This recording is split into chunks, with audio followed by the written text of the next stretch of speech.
కేంద్రపాలిత ప్రాంతం పుదుచ్చేరిలో కాంగ్రెస్ కూటమి 16 స్థానాల్లో విజయం సాధించింది. 9 స్థానాల్లో ఏఎన్ఆర్సీ, 4 స్థానాల్లో ఏడీఎంకే ఆధిక్యంలో ఉంది. యానంలో మల్లాడి కృష్ణారావు విజయం సాధించారు. పుదుచ్చేరి ఎన్నికల్లో డీఎంకే కాంగ్రెస్ పార్టీ సంయుక్త కూటమి విజయదండపై మోగిస్తోంది.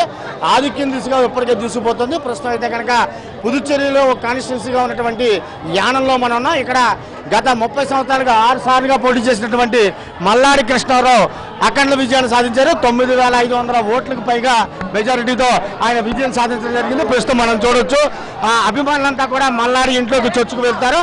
ఆయన అభినందించడానికి ఎగబడుతున్నారు. ప్రస్తుతం అయితే కనుక ఎన్నడూ లేని విధంగా తీవ్ర ఉత్కటంగా సాగిన ఈ పోటీలో మొత్తం ప్రత్యర్థి పార్టీలకు అయితే కనుక డిపాజిట్లు దక్కండా పోయి మొత్తం అభిమానులంతా కూడా అభిమానుల కోలాహలం మధ్య మల్లాడికి అభినందనలు అందజేస్తారు. ప్రస్తుతం అయితే కనుక మల్లాడి ఇంటి వద్ద సందడి వాతావరణం నెలకొని ఉంది.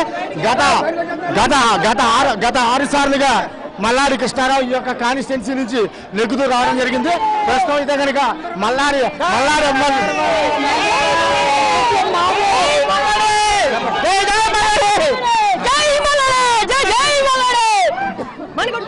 మనం చూడొచ్చు, అభిమానుల ఆనందానికి అయితే కనుక అడ్డు లేకుండా పోతుంది. ప్రస్తుతం అయితే కనుక ఇక్కడే కాదు మొత్తం అంతా కూడా మొత్తం ఒకటే చూడొచ్చు.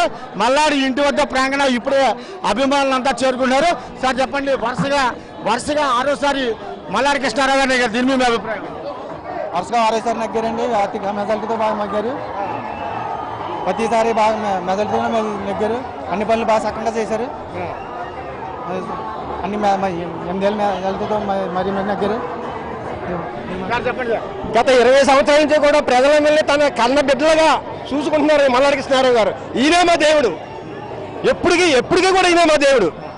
మొత్తానికి అయితే చూడొచ్చు, మల్లాడి విజయం పట్ల మొత్తం అభిమానులు అయితే ఆనందాన్ని వ్యక్తం చేస్తారు. చెప్పమ్మా. మల్లాడి కృష్ణారావు గారు గత 25 సంవత్సరాల నుండి ఆడవాళ్ళు మగవాళ్ళని తేడా లేకుండా మా కోసం నిత్యం కృషి చేస్తున్నారు. మాకు ఎప్పుడు కూడా అతనే దేవుడు, అతనే అండ, ఎప్పుడు కూడా అతనిదే విజయం. జై మల్లాడి. మనం చూడొచ్చు, అమ్మాయిని చూడొచ్చు. సార్ చెప్పండి, పరిస్థితి ఎలా ఉంది? మల్లాడి విజయం పక్క ఖాయం అయిపోయింది. గ్యారంటీ. యానం పులిపులే, ఎప్పుడైనా పులిపులే. ప్రజల్లో నాడి మల్లాడిలో వేడి ఎవరో తగ్గించలేరు. మొత్తానికి అభిమానులు అయితే కనుక ఇదే చెప్తున్నారు. ఒకటే అంటే దీంతో పాటు మన గత ఎన్నికల ఫలితాలు చూసుకుంటే కనుక కాంగ్రెస్ పార్టీ విజయం సాధించినప్పటికీ కూడా కాంగ్రెస్ పార్టీలో నుంచి చీలిపోయినటువంటి రంగస్వామి ఎన్ఆర్ కాంగ్రెస్ పార్టీ పెట్టి రూలింగ్ ని పాస్ చేయడం జరిగింది.